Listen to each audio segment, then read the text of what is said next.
Medium size മാമ്പഴം കഷ്ണങ്ങളാക്കി മിക്സിയുടെ ജാറിലിട്ട് അരച്ച് ഇതുപോലെ പൾപ്പാക്കി എടുക്കുക. അതൊരു വലിയ ജാറിലേക്ക് നമ്മൾ ഇട്ട് കൊടുത്തിട്ടുണ്ട്.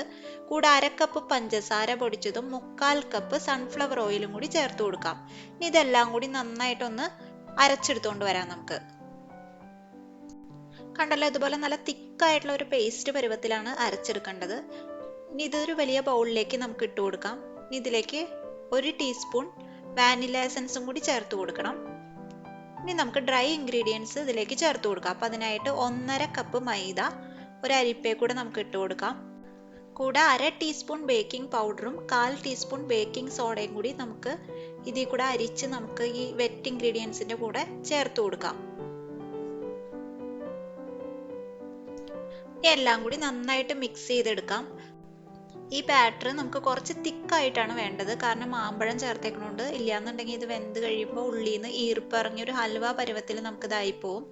പിന്നെ ഇതിലേക്ക് ഇടയ്ക്കിടയ്ക്കായിട്ട് പാല് ചേർത്ത് കൊടുത്ത് കുറച്ച് ലൂസാക്കി എടുക്കാം. അപ്പം അതിനായിട്ട് ആദ്യം 2 ടേബിൾ സ്പൂൺ പാല് ചേർത്ത് കൊടുത്തിട്ടുണ്ട്. ഇനി ഇതെല്ലാം കൂടി വീണ്ടും മിക്സ് ചെയ്ത് കൊടുക്കാം.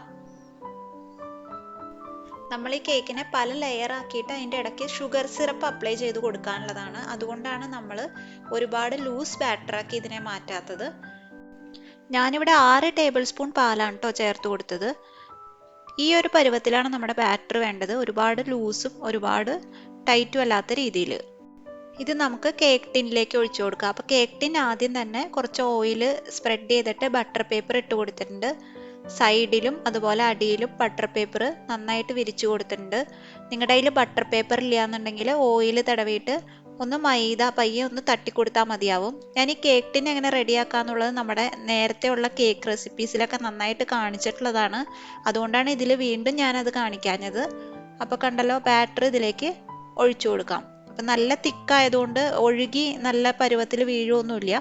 അതിനുശേഷം നമ്മൾ സ്പാച്ചുല വെച്ചിട്ടൊന്ന് നന്നായിട്ടൊന്ന് ലെവൽ ചെയ്ത് കൊടുക്കാം. ലെവൽ ചെയ്തതിന് ശേഷം 2-3 തവണ താഴേക്കൊന്ന് ടാപ്പ് ചെയ്ത് കൊടുക്കാം. ഇനി ഇത് ബേക്ക് ചെയ്യാനായിട്ട് വെക്കാം. അപ്പം ഞാനൊരു കടായിലാണ് ഇത് ബേക്ക് ചെയ്യണത്. അപ്പോൾ ഒരു 5 മിനിറ്റ് ഇത് മീഡിയം ഫ്ലെയിമിൽ വെച്ചിട്ടൊന്ന് പ്രീ ഹീറ്റ് ചെയ്തെടുക്കാം. ഇനി ഇതിൻ്റെ ഉള്ളിലേക്ക് ഒരു സ്റ്റാൻഡ് വെച്ച് കൊടുത്തിട്ട് നമുക്ക് കേക്ക് ടിൻ ഇറക്കി വെക്കാം. അപ്പോൾ അടപ്പിന് കണ്ടല്ലോ ഒരു ചെറിയ ഹോളുള്ളതുകൊണ്ട് ഞാനിങ്ങനെ ഒരു ടിഷ്യൂ പേപ്പർ വെച്ച് ഇത് അടച്ചു വെച്ചേക്കാണ്. അങ്ങനെ പ്രീ ഹീറ്റ് ചെയ്തിട്ടുള്ള കടായിലേക്ക് നമുക്ക് കേക്ക് ടിൻ ഇറക്കി വെച്ച് 35-40 മിനിറ്റ് നമുക്ക് മീഡിയം ഫ്ലെയിമിൽ ഇതൊന്ന് ബേക്ക് ചെയ്തെടുക്കാം. അപ്പോൾ 35 മിനിറ്റ് ഒക്കെ കഴിയുമ്പോൾ നടുവിൽ ഇതുപോലെ ഈർക്കിലോ ടൂത്ത് പിക്കോ എന്തെങ്കിലും വെച്ച് കുത്തി നോക്കുമ്പോൾ അത് മാവൊന്നും പെരളാതെ പുറത്തേക്ക് വരികയാണെന്നുണ്ടെങ്കിൽ കേക്ക് റെഡിയായി എന്നാണ് അതിൻ്റെ അർത്ഥം. അപ്പോൾ കേക്ക് റെഡിയായി കഴിഞ്ഞാൽ പുറത്തേക്ക് എടുത്ത് നമുക്ക് ആറാനായിട്ട് വെക്കാം. ആറിയതിന് ശേഷം മാത്രം കേക്ക് ടിന്നിൻ്റെ ഉള്ളിൽ നിന്ന് നമുക്കത് പുറത്തേക്ക് എടുക്കാം. ഇനി ഈ മാംഗോ വെൽവെറ്റ് കേക്കിന് ആവശ്യമുള്ള ഐസിങ് നമുക്ക് റെഡിയാക്കി എടുക്കാം. അപ്പോൾ അതിനായിട്ട് നമ്മൾ ഫ്ലോർ ഫ്രോസ്റ്റിംഗ്, അതായത് എർമൈൻ ഫ്രോസ്റ്റിംഗ് എന്ന് പറയുന്ന രീതിയാണ് ഇവിടെ ഉപയോഗിച്ചേക്കുന്നത്. ഇലക്ട്രിക് ബീറ്റർ ഇല്ലാതെ നമുക്ക് വീട്ടിൽ എളുപ്പത്തിൽ റെഡിയാക്കി എടുക്കാൻ പറ്റുന്ന ഒരു ഫ്രോസ്റ്റിംഗ് ആണിത്. അപ്പോൾ അതിനായിട്ട് 1 കപ്പ് പാല് ഒരു പാനിലേക്ക് ഒഴിച്ചു കൊടുക്കുക. അതിലേക്ക് 3 ടേബിൾ സ്പൂൺ മൈദ ചേർത്ത് കൊടുക്കാം. ഇനി ഇത് നന്നായിട്ട് ഒന്ന് മിക്സ് ചെയ്ത് കൊടുക്കാം. മൈദയൊക്കെ നന്നായിട്ട് കട്ട പിടിക്കാത്ത രീതിയിൽ മിക്സ് ചെയ്തെടുക്കാം. മൈദ നന്നായിട്ട് ഇതിൽ മിക്സ് ആയതിനു ശേഷം മാത്രം നമ്മൾ സ്റ്റൗ കത്തിക്കുക. എന്നിട്ടൊരു 1/4 കപ്പ് പഞ്ചസാരയും കൂടി ഇതിലേക്ക് ഇട്ട് കൊടുക്കാം. ഇനി ഇതെല്ലാം കൂടി നന്നായിട്ട് ഇളക്കി കൊടുക്കണം. ലോ ഫ്ലെയിമിൽ വെക്കാൻ പ്രത്യേകം ശ്രദ്ധിക്കുക. നന്നായിട്ട് ഇളക്കി കൊടുത്തുകൊണ്ടേ ഇരിക്കണം. അപ്പോൾ ഇതുപോലെ ഇതിങ്ങനെ കുറുകി തുടങ്ങും. വളരെ പെട്ടെന്ന് തന്നെ ഈ ഒരു പരുവത്തിലേക്ക് ആവും ഇത്.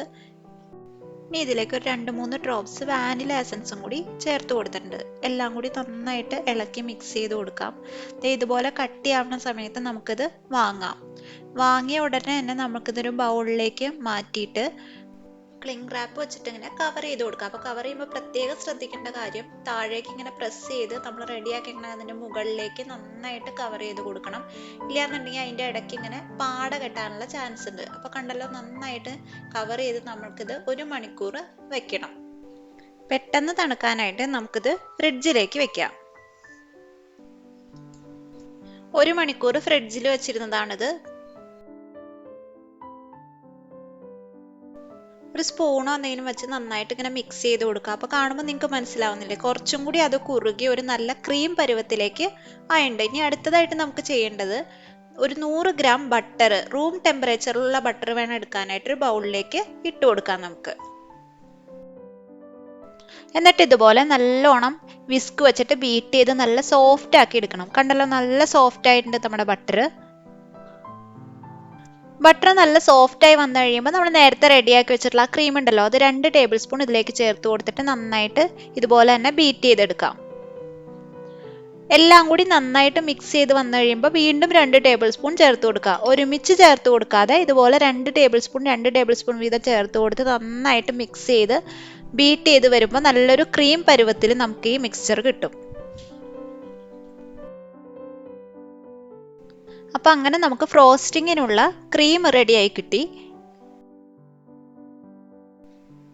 ഇനി നമുക്ക് നമ്മൾ ആറാൻ വെച്ച കേക്ക് ഉണ്ടല്ലോ, അത് മോൾഡിൻ്റെ ഉള്ളിൽ നിന്ന് പുറത്തേക്ക് എടുക്കാം. നന്നായി തണുത്തുണ്ട് നമ്മുടെ കേക്ക്.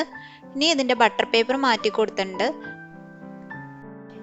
കണ്ടോ എത്ര സോഫ്റ്റ് ആണെന്ന് നോക്കൂ നമ്മുടെ മാംഗോ കേക്ക്. ഇനി ഇതിൻ്റെ മുകളിലത്തെ അണീവൻ ആയിട്ടുള്ള ആ പോർഷൻ ഉണ്ടല്ലോ, മുകളിലത്തെ ഭാഗം, അത് നമുക്ക് പയ്യെ ഒന്നിങ്ങനെ കട്ട് ചെയ്തെടുക്കാം. ഇത് നമുക്കിനി മിക്സിയുടെ ജാറിലിട്ട് പൊടിച്ച് അതിൻ്റെ ക്രംസ് എടുക്കാനുള്ളതാണ്. ഇനി കേക്ക് നമുക്ക് 3 ലെയറായിട്ട് കട്ട് ചെയ്തെടുക്കണം. അപ്പോൾ അതിനായിട്ട് തിരിച്ചു വെക്കുക. കേക്കിൻ്റെ അടിഭാഗം മുകളിലേക്ക് വരുന്ന രീതിയിൽ വെച്ചിട്ട് ഇതുപോലെ കത്തി കൊണ്ട് പയ്യെ ഒന്ന് നമുക്ക് എങ്ങനെയാണോ കട്ട് ചെയ്യേണ്ടത് അതിനായിട്ട് ചെറിയ ഇങ്ങനെ സൈഡിൽ കൂടെ കട്ട് ചെയ്ത് കൊടുക്കുക. ഉള്ളിലേക്ക് കയറ്റി കട്ട് ചെയ്യാതെ. ഞാനിവിടെ നൂല് ഉപയോഗിച്ചിട്ടാണ് കേട്ടോ കട്ട് ചെയ്യണേ. വലിയ നൈഫൊന്നും ഇല്ലാത്തവർക്ക് എങ്ങനെ കട്ട് ചെയ്യാമെന്നാണ് ഇവിടെ കാണിക്കുന്നത്. ഇനി നൂല് ഇതുപോലെ നമ്മൾ കട്ട് ചെയ്ത് വെച്ച ആ പോർഷൻ്റെ ഉള്ളിലേക്ക് നൂല് ഇതുപോലെ കയറ്റി കൊടുത്തിട്ട് 2 കൈയിലേക്ക് മാറ്റി പിടിക്കുക നൂല്. എന്നിട്ട് പുറത്തേക്ക് ഇങ്ങനെ വലിച്ചു കൊടുക്കുമ്പോൾ കേക്ക് നല്ല ഈവനായിട്ട് നമുക്ക് പൊടിഞ്ഞൊന്നും പോവാതെ കട്ട് ചെയ്ത് കിട്ടും.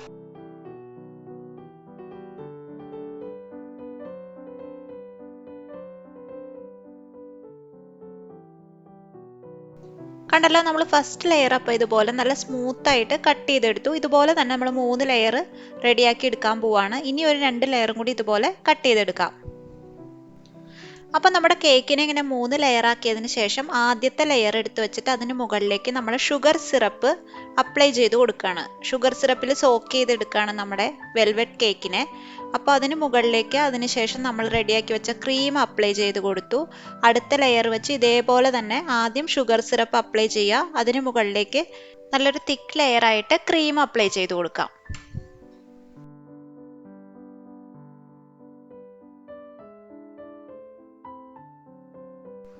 3 ലെയറും ഇതുപോലെ റെഡിയാക്കിയതിന് ശേഷം നമ്മൾ അടുത്തതായിട്ട് ചെയ്യണത് സൈഡിൽ ഇതുപോലെ തന്നെ ക്രീം അപ്ലൈ ചെയ്ത് കൊടുക്കാം. അപ്പോൾ കണ്ടല്ലോ, ഫുള്ള് സൈഡിലും നന്നായിട്ട് ക്രീം തേച്ച് കൊടുത്തിട്ടുണ്ട് നമ്മൾ.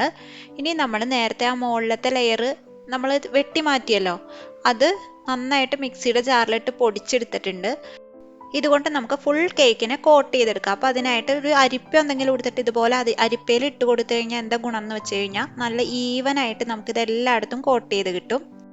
നമ്മൾ കൈകൊണ്ട് അപ്ലൈ ചെയ്യുന്നതിനേക്കാളും കുറച്ചും കൂടി ഫിനിഷിങ് കിട്ടും. അതുപോലെ തന്നെ സൈഡിലും നന്നായിട്ട് ഈ ബ്രെഡ് ക്രംസിൽ കോട്ട് ചെയ്ത് കൊടുക്കാം.